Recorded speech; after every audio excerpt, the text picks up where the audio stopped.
All right, everybody. Sooners Illustrated game preview time. Week 1 of the 2025 season. We are back. Feels good. We do this, myself, Josh Callaway, James C. Jackson, Tom Green. Every Friday of game week, we set the stage for you for Oklahoma's next matchup. Today, Oklahoma, Illinois State, Saturday night at the stadium. It's a 5 p.m. Central Time kick. It's on SEC Network Plus or ESPN Plus. Those are not the same thing, but it's a little confusing. You only need one or the other to watch the game. Hopefully everybody can get that straightened away and figured out for Saturday night. Fired up here, guys. I mean, finally get a chance to see this team play. I don't know how much we're going to learn on Saturday in this game, but, we didn't have a spring game. We had a few open practice windows. Obviously, the scrimmages are not available to the public. So, varying levels of action in the open practice window. So there's just a lot of guys we haven't really seen really play, put the pads on and really give like full effort game-like setting. So from that standpoint alone, very much looking forward to Saturday. But a fun way to get the season started here, right, guys? I mean, I know, again, it's an FCS opponent, but just a chance to see these guys get out and play a game will be very, very nice after we've talked about them for months and months and months. Yeah, I mean, this weekend's basically like a dress rehearsal for this team. Yeah.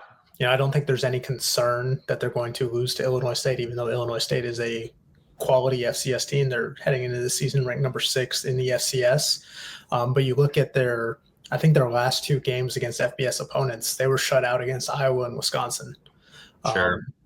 So it'll be interesting, especially because, the spring, we didn't get like a real spring game. And like, not that you can glean a whole lot from spring games to begin with. Right. It's like there wasn't as much excitement because of kind of the format that they went with the Crimson Combine. So this is going to be the first time that fans and us, we get a real look at what this team is going to look like after, all the changes this offseason with Ben Arbuckle coming in, John Mateer, the excitement there. What's this offensive line going to look like? How much better is the defense going to be, in year 4 with Brent Venables and him back calling the plays? So I think it'll be, interesting. I don't think we're going to learn too much about this team this weekend because I don't think they're going to show a whole lot with Michigan, looming there in week 2. But it'll be interesting to finally see, what this product might look like in 2025. Yeah, we've seen a lot of the individual players and got to like scout them and see how they're doing. I think just on Saturday, it's going to be about Ben Arbuckle. What's his offense going to look like, at this level? So just seeing what he does, what he schemes up in certain situations, that's going to be the thing that we haven't seen. Like you guys have said, without the spring game, we just don't really know how he handles certain things. So I think a Ben Arbuckle situation is what's going to be like the most interesting part about it. But I mean, there's still individual players you want to see out there as well. I mean, Jaron Kanak, who's starting tight end. Sure. You got Michael Vasucci, who may start at left tackle. What's going to happen with him? Cortland Guillory, though, the cornerback on the other side as a freshman, is he going to start as well? Those little things like that are some of the things I'm excited about going into this game. I asked Colin this on the Thursday podcast. For you guys, how much are you playing guys in this game? I mean, it's a fine line because you didn't have a spring game. I mean, it's the first game. It's a new offense. I mean, certainly John Mateer, there's a lot of comfort there. But for everyone else, I mean, it's a new offense. How much are you playing Jay Knott on Saturday and Deion Burks and all these guys? Because you want to get reps. You have Michigan coming in next week, but you also don't want anyone to get hurt on Saturday. It's kind of a fine line. What's kind of the right number, assuming it's a blowout, right, which everyone's expecting? What's kind of your mindset on that front? Because I don't really know if there is a right answer for just how much to play guys in a spot like this. It's kind of a tricky one that Brent Venables and Ben Arbuckle and the staff have got to kind of toe a little bit on Saturday.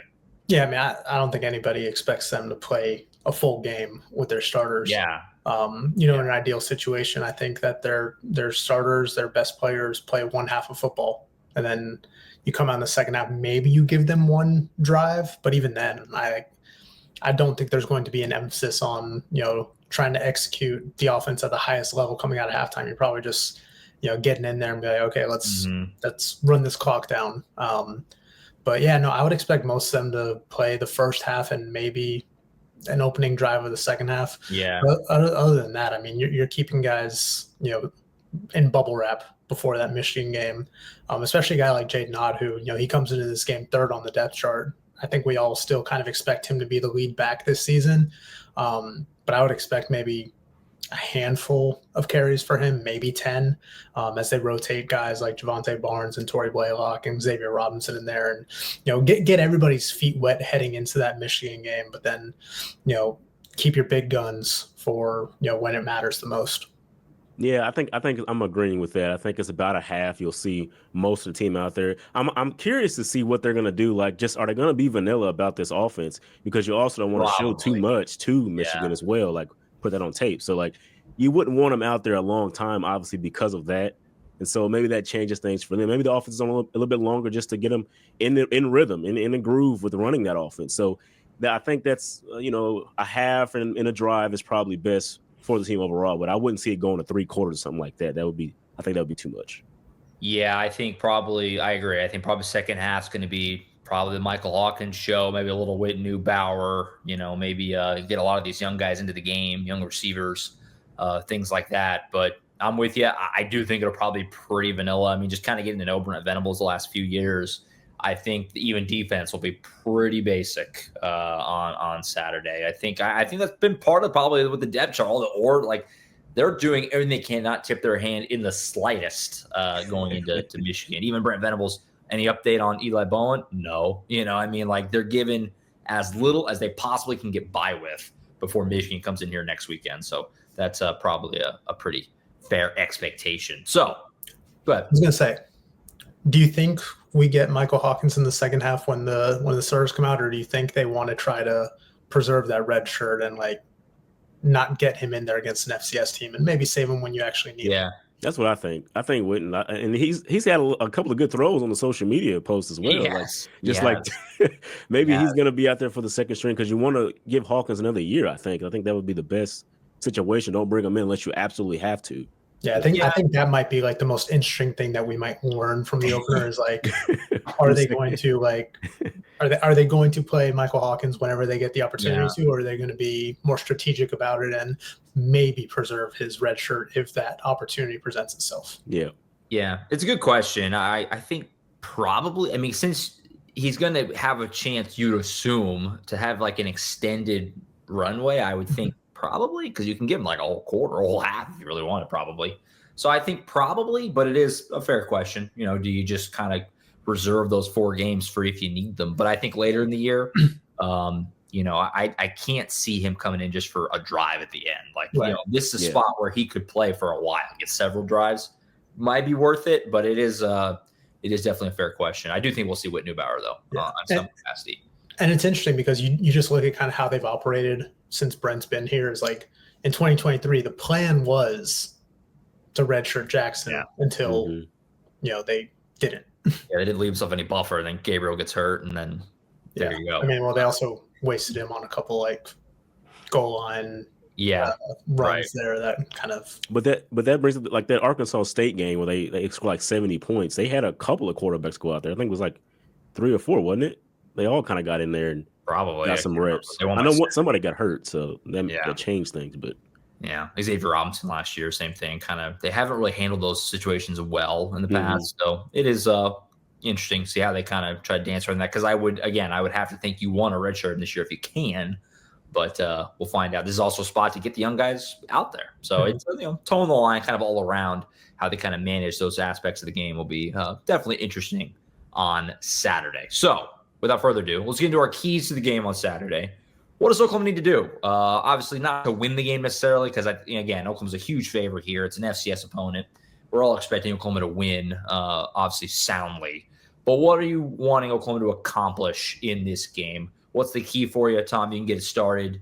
We'll rotate around like we always do. But, Tom, you can get it started on keys to the game for Saturday for Oklahoma. Yeah, we kind of just touched on it a minute ago, but the biggest thing is come out of this game healthy. You do not want any major injuries or even things that might sideline a guy for a couple weeks with Michigan, on the horizon next week. So to me, you need to find the balance between accomplishing what you want to in terms of executing this offense the first time out, but also, being smart about, keeping your best players healthy. Like you want them to get some real game reps, which they're going to get. Like we're going to see Deion Burks, we're going to see John Mateer, we're going to see Javonte Barnes and Isaiah Satania and Jaden Ott and all these guys. But like you want to come out of this game as healthy as you can be while still feeling comfortable that your offense is in, especially the offense. Like defense, we kind of know what to expect, but when you have a brand new offense with so many new pieces and all that, like you want some proof of concept out the gate to have a little bit more confidence going into week 2. Mm-hmm. I think it's going to be about showing that you can create explosive plays on offense, I think, this time around. So just throwing the ball down the field to, to Isaiah Tatanga and Deion Burks and those type of guys, showing that you can do that. I think that's going to be a focal point for the offense. Obviously, after what the running back room is dealing with right now with just 2 guys pretty much being healthy, you have to throw the ball a little bit more with those starting guys out there. So I think that's going to be a key because establishing the run, I think, might not be all the way there yet with the guys that are in there, just Javonte Barnes and Torrey Blaylock. So that's offensively. Defensively, I want to see the defensive line that we've been talking about as being one of the best in the country, one of the best in the nation. Just go out there and show that. Go out there and dominate on the defensive line and disrupt everything that the FCS opponent is going to bring you. And I think that's going to help the defense out a lot as well overall. Yeah, no, kind of spinning off that similarly. Just I need the offense to own. It needs to dominate. You guys think, you can remember last year, the Temple game to open the year last year. I know they won 51-3, but the warning signs were there, right? I mean, they didn't really do much at all offensively in the second half of that game. Offensive line, we were talking about it. They couldn't really run the ball. It was worrisome. Again, they won by 50, so it felt kind of silly. But we came out of that game kind of saying like that didn't look as dominant as it probably should have been, and look how the year ended up going. So, Tom's mentioned before, Illinois State might be better than Temple last year. I mean, Illinois State's a top-end FCS team. So if you go out there and the offensive line is pushing guys around and you're going up and down the field, that at least will give you some warm fuzzies that we're at least off to a better start than last year, where you came out of the opener kind of feeling like that did not look very good offensively. So, yeah, that's the main thing for me. Just come out of Saturday night feeling like the offense did whatever they wanted, and let's move forward into Michigan and kind of go from there. So that's a big key for me. Just let the good vibes roll. That's a great point. No good vibes last year from the opener. That's a great point. I think, like you said, if the offensive line is out there dominating, that's going to give you a lot of good, good feelings about what's going to happen the rest of the season. I think that's the big question mark already with the guys that they brought in. Can they be cohesive? Can they dominate out there? So that's a really good point. Yeah, and to kind of touch on your point about let the good vibes roll. I mean, you heard Brent on Tuesday. It was like there wasn't a whole lot to celebrate offensively last season. They didn't have much reason to celebrate. And I know that's kind of been a thing that Ben Arbuckle's been emphasizing, and we've seen them out there at practice. We've seen them in the clips that they post. It's like they're celebrating the victories, big or small. So like you say, let the good times roll this weekend, and just get some of that good juju going into the meat of the schedule. Yep. Yeah, pile up some stats, get it going a little bit before Michigan comes in here next weekend. What are players to watch? You could go anywhere on the roster for this, basically. I mean, it's the first game. It's also an opportunity, you would think, for a lot of guys to play because, again, they should win this game soundly, you hope. Players to watch for you guys on Saturday. James, you can get it rolling here as far as someone that has your eye going into the season opener here. I want to see what David Stone's going to do coming back, into this season. What's he going to do there on the defensive side? Just seeing if he's built up what everybody's saying, like that new mindset, that new ability, with his already great athleticism, they can add to the defensive line. Like I've said, this is going to be one of the best defensive lines in the country. He's a part of that. So just doing that for him is what I think is going to be really good for them overall. And then offensively, I want to see Jaden Ott, if he actually gets out there at running back, I really want to see what he can do out there with that group. He's looked really good in practice for the times that we have seen him there. I want to see what he can do. I mean, I think I know what John Mateer is going to do. Brent Venables even says he thinks he knows what John Mateer is going to bring in this opening. He's going to have those expectations. So Jaden Ott's the guy I want to look for on offense. But if he's not out there, Isaiah Satanga, because that is the next guy that I think everybody's watching out for. Somebody that came from the SEC, from Arkansas, just seeing what he could do down the field with his speed and everything like that. Yeah, on the note with Ott, for me, it's Torrey Blaylock. I'm just very interested there. I have to assume that Jaden Ott will not get a ton of carries in this game. I have to assume that. Javonte Barnes, kind of a known commodity, probably gets like the first drive or two, and then I wouldn't think he would get a ton of carries the rest of the way. Xavier Robinson still working his way back. Taylor Tatum not even on the depth chart. I don't know if he's going to even be available for this game. So I would think this is a pretty good opportunity to turn Torrey Blaylock loose a little bit. He's had a great camp. He's gotten a lot of hype. Brent Venables has praised him a lot from what he's done, in his first fall camp, obviously as a true freshman. I would think as the season goes on and Robinson gets back more into the fold and Taylor Tatum gets healthy, like Torrey probably won't have a huge role. So this is really an opportunity to finally kind of get him out there and turn him loose a little bit, you would think, on Saturday. So I'm very interested. Again, a guy's had a great camp, just probably our best chance to really see him get a good amount of carries over the course of the season. So Torrey Blaylock for me, I'm very intrigued there because, again, had a nice camp and then just seemingly a good opportunity to kind of feed him and let him roll a little bit. So I'm going to go with the freshman running back there. No one's going to say the obvious one. No, we're not. We're just going to let you have it, man. I mean, yeah, John Material. Everybody's been waiting almost 9 months for sure to see this. Like, yeah, he threw it around some during the Crimson Combine. It's like everybody has been waiting to see John Mateer. I thought it was interesting when Brent Venables was asked on Tuesday. It's like, do you have any curiosity about what you're going to get from him? Mm-hmm. On Saturday, or like, do you feel comfortable? And Brent didn't flinch. He's kind of even laughed. He's like, no, I'm very confident that he's going to kind of live up to these expectations that have kind of been foisted upon him. So I think that's kind of the obvious one. But besides that, man, I'm just going to go with the receivers. Like after last season and just the debacle that the wide receiver room was, fair. To see what a relatively healthy group can look like with a quarterback like John Mateer and in this offense, I'm very intrigued to see what that looks like, even if they keep it vanilla. Like, Deion Burks is going to get some opportunities. Isaiah Satane is going to get some opportunities. We're going to see Keontez Lewis. We're going to see Ivan Carrion and Elijah Thomas and all those guys. Like, I want to see these guys make some plays because that's something that was just lacking in this offense last season with all those injuries piling up at receiver. Yeah, Burks, it's like get him, maybe get him in the end zone in the first quarter and then go grab a seat, buddy. We need you to be upright for some of these games down the road. I appreciated Mateer too on Monday night, kind of being honest about he's gonna be kind of nervous. I like that. It's kind of fun to hear from a star quarterback. Like I think once the game starts, he'll be fine, obviously. But the guy played at a small high school, played at Washington State, didn't play in a lot of stadiums with 90,000 people in it, So I'm excited to see him kind of embrace that a little bit. And he talked about that on Monday. Like it's gonna, the butterflies will be going, I think, a bit for him on Saturday. So yeah, that no doubt the biggest point of intrigue is just getting to see him play finally. Mm-hmm. There's no doubt. I can't imagine any athletes not nervous in any game anyway. Like it's always there. Like just not knowing what's going to happen to start out. It's always a thing. I feel like, and so it's just good that he's acknowledging that and putting it out there. I mean, a lot of people don't do that. So yeah, for sure, it's gonna be fun. Excited to see Mateer in that offense finally play a game on Saturday. All right, let's lock it in. Score predictions for Saturday.